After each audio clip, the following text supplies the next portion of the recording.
Hello everybody, welcome to episode 72 of Show Viewers. Today we'll be going over Season 3, Episode 6 of Invincible, entitled You Look Horrible.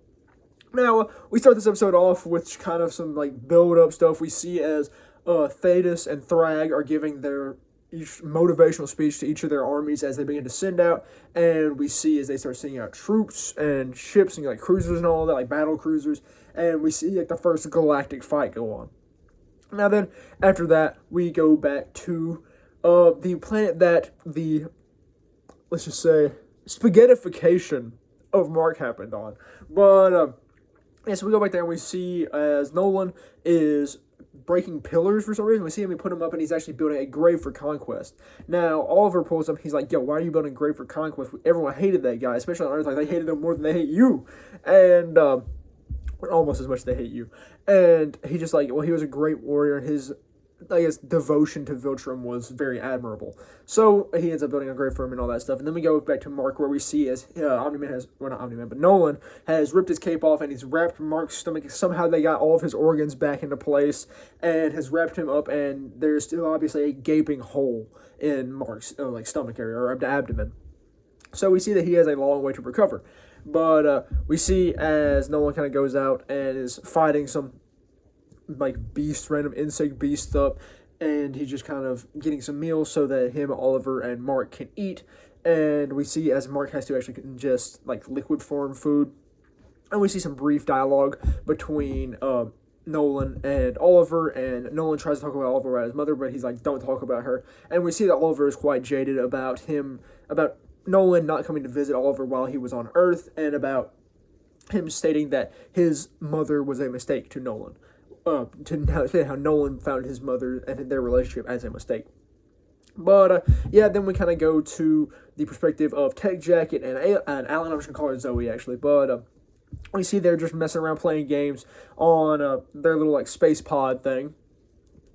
And then we see as they kind of discuss, and ultimately they learn that the Viltrum cruiser that they're on is going to a specific planet, which is actively being bombarded by Coalition ships. So if they're able to get there and get off, they'll be able to get back to the Coalition safely. But then we go back to Mark and not Mark, but Oliver and Nolan again. They're just kind of discussing all that, and they go and check up on Mark, and they realize that he is not healing at a proper pace. The food that they're giving them doesn't have enough protein for them to actually figure this out and get him healing. So ultimately they end up going and finding eggs. But these eggs are guarded by a mother of beast thing of the one that Nolan previously killed. Not the mother of it, but of the same species.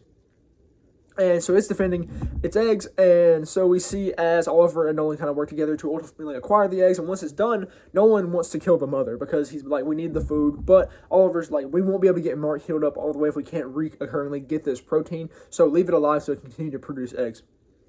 But so then we end up going to we see they bring the eggs and all that getting cooked up for Mark. But then we go back to the perspective of Alan and Tech Jacket, where ultimately the Viltrumite cruiser stops at the planet. So they're like, you know what, let's get off. So they get off after completing a level in their video game, and they head out and they go to fly toward the Coalition cruisers, and everything seems fine. But then suddenly we see as they're detected on the screens, and we see as Lucan and Crad end up coming out and chasing them down. And they're unable to outspeed Lucan and Crad, so Lucan and Crad end up catching up with them, but Alan is able to send Zoe off by giving her a boost, and he turns around and starts fighting them. And I mean, he's doing decently in this 2v1. He's not doing great. He's obviously kind of getting pieced up a little bit, but we see as they're throwing down, and ultimately Zoe ends up coming back because she sees Alan as having trouble, but she didn't come back without getting help because she comes back and she's shooting at him, so it looks like she's only her. But then right behind her, who she eventually reveals, is Space Racer.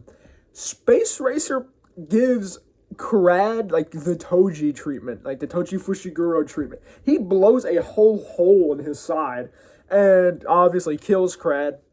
And this goes through him, hits the Viltrumite cruiser, and the Viltrumite cruiser explodes. So Space Racer is overpowered, to say the least, when it comes to Viltrumite technology and Viltrumites themselves. But Lucan obviously notices this, and he's like, I don't really believe I want the smoke. So he ends up heading out, and we see that ultimately he regroups with Thrag's ship and all that. So then we kind of briefly go back to Oliver and Nolan. And throughout all this, we kind of see as their relationship has developed and changed. We see that Oliver is still kind of jaded, but he slowly becomes to warm up to Nolan, and they start having more like father-son conversations. And we see at one point as they're kind of talking, and ultimately Oliver asks Nolan to tell him about his mother. So he ends up kind of discussing how and why he fell for Andressa, and how it wasn't actually a mistake. It was just a time in his life where he shouldn't have been in that area, yet he was, because it helped him heal and recover and become the man he is today. Yet it still caused detriment to the people of Andressa's species. But we just kind of see him all talking and all that, and Oliver comes to gain a new respect for his father, and not really respect, but see him in a new light, see him that he's not a monster, not someone who has this just like rash, unforgiving sentiment about him. He comes to see him more of as actual father. But then after that, we end up going to a perspective of Thrag. We see as Thrag and Craig are discussing, and Craig is telling Thrag about how they've had like quite a few losses, quite a few of the planets under Viltrumite control have ultimately turned to the Coalition, and they get talking, and Thrag suggests attacking Telescria directly, which Telescria is like the headquarters of the Coalition of Planets, just like how Viltrum is the headquarters of the Viltrumites, or the home planet. But yeah, we see as they talk, and this Craig's like, yeah, that would be pointless, that'd be insane. But Thrag's like, we're gonna do it. So we see this, and ultimately after their little adventure out in space, and after fighting the Viltrumites briefly, we see as Alan and Zoe end up getting back to Telescria, where they meet up with Telia, and they ultimately go to Thetis and speak with them and like regale him and all the stuff that happened and everything like that. And then we get a brief montage of everyone just kind of going to war for the first time against, like, we see, actually also at that time we just see that Battle Beast has came back, because they ended up fighting him a couple, like, I think it's like ticks or 6 away from Telescria. They ended up picking up Battle Beast, and Battle Beast wanted to speak with Alan because he's like, yo, you promised me more. And Alan's like, well, do I have something in store for you? And so we see as they all kind of go into battle for like the first time, just at random planets. We see Battle Beast absolutely throwing it down against some Viltrumites. We see Alan and Zoe end up going in and fighting all that. He had kind of a bit of a montage. Then we just see as Oliver and Nolan kind of go more about doing their thing. They get to talking, being more fatherly, they go fishing with each other, and they go on a walk. And oh my gosh, this actually made me laugh, though it's so stupid. But Oliver gets to talking with Nolan about Earth, about how Earth really isn't his home. Like, he misses his adoptive mom and Debbie, but it really isn't his people. And he like mentions how he had some friends, but he outgrew the friends.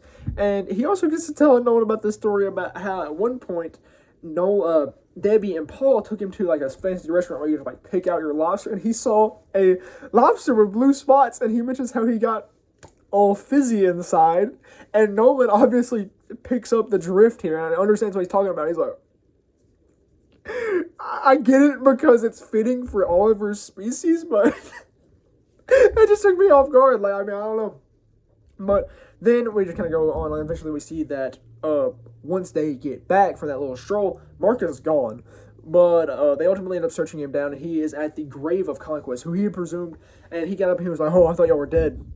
Because he didn't know the Conquest had got beaten. And he presumed that Nolan had beat Conquest. And he was like, no, bro, you beat Conquest. But they were just kind of talking. And he realizes that the grave was for Conquest, though he presumed it was for Oliver. But they just kind of discuss briefly and catch up on everything. And they're like, telling him how he's been out for 2 months. And we see as they kind of prepare to eventually go back and help fight for Telescria. And we see as for a brief moment that Mark is kind of concerned about killing someone, but Nolan was like, yo, it's a war, stuff like that's going to happen. So then we ultimately end up going back to a point of view on Telescria, where we see as Thetis is talking briefly with the other members of the Coalition, which he'd done at the beginning of the episode. They're kind of showing some, I guess, what did I say? Crap. Like, not curiosities, what's the word? Oh my gosh, I'm blanking. Reservations, there we are. About, like, sending out their people because they're experiencing so many deaths, and Thetis is kind of going about how each of these pains them. And during this, we see as we go to one of the Data Twins, who is like the entrance area, who are kind of goofy, of like Thetis' headquarters. And we see as one of them turns a switch down, and it deactivates one of the devices in, like, the defense field of Telescria. And they're just kind of talking, yapping it up a little bit more. And then we see as a Viltrumite cruiser comes into Telescria. It flashes over the city and it's suddenly there. And we see as Thetis is kind of still going on. They blast the headquarters, and like Thetis is like I guess, conference ends up going down. We see as everyone's buried under rubble and all that. And then we see as the Viltrumites have officially pulled up onto Telescria. And we see as some heavy hitters come out onto Telescria. We see Craig, Lucan, and Anissa. And you know who's on the main ship? Thrag. We have 4 big-time Viltrumites here. So it wasn't looking good at the beginning. But we see as Thetis and Alan are all still alive. Everyone who was there is still alive. Zoe's still alive. So none of them got killed under the buried rubble. But we see as they kind of start fighting and all of that. And we actually see Thetis getting some combat. And Thetis, I'm just saying, Craig did not have a good, run here on Telescria. Because he gets the dukes put on him. And Thetis is just, going down, beating up dude. Bro. And then we see as some of the other Viltrumites are fighting some other people. We see as Zoe kind of gets beat up a little bit. Alan ultimately ends up saving her. And we see as Alan's he's progressively getting better and better at fighting Viltrumites. But we see as he goes up against Lucan briefly. And then ultimately as they're kind of throwing it gets kind of more little risky. We see as a lot of people are dying. We see as the ship's beaming down lasers, killing many of the populace and destroying buildings. So it's looking a little bit grim for Telescria. However, then we see as, who is it? We see as Anissa ends up grabbing Zoe, and she's doing the big old Viltrumite thing of slamming people through buildings. And she's doing this technique, and ultimately she goes to rip off her Galdarian armor. She's like, let's see how you do without the Galdarian armor. And at this point, we see she's about to drop her, and we see Mark come in, fly through, and blast Anissa. So we now know that Nolan, Oliver, and Mark are here to kind of change the flow of the battle. So we see this, and we kind of see as everyone's kind of throwing down, everything's going more on the side of the coalition now, and we see as Oliver and Mark end up blasting through the cruiser, ultimately destroying it and causing it to blow up.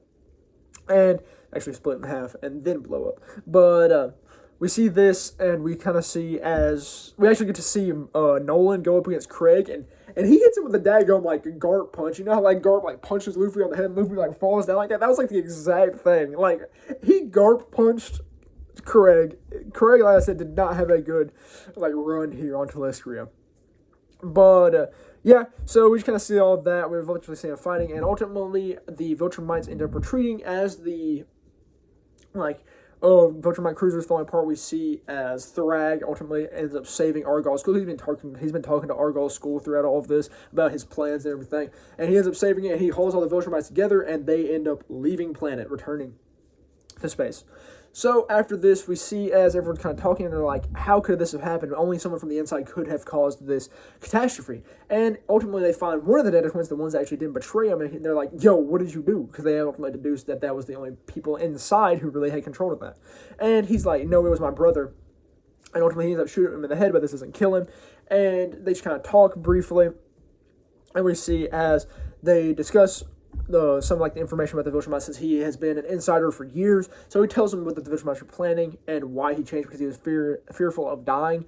So he ultimately ended up signing with the Viltrumites. He believes that the coalition will still lose. It reveals that Thrag plans on returning to Viltrum and, I guess, amassing his forces so he can ultimately plan another attack on Telescria. So the coalition ultimately deduces that, if we want to nip this at the bud, then we need to go to Viltrum, beat Thrag, and then essentially end the war. So ultimately he ends up recruiting Mark, Oliver, and Nolan to go to Viltrum, the homeland of the Viltrumites, and take on this battle along with coalition forces, obviously. So that's kind of where the episode ends. Then we get our post-credit scene, and we are zooming in slowly with ominous music on the grave of Conquest. Now this got me. I was like, Brody, there is no way Conquest is alive. But I was like, maybe they're going to pull some bullcrap, and he's going to somehow be alive after having his whole trachea obliterated. But it goes in, it zooms in, it zooms in, it's real close, and then it stops and it pulls back. He wasn't alive. It was just kind of some fake suspense. It got me, so it was kind of funny. But yeah.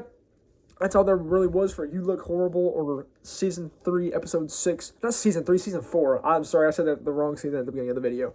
But that's all there really is for Season 4, Episode 6 of Invincible, and all I really have for Episode 72 of Shelf Review. So thank you very much for watching, and see you later.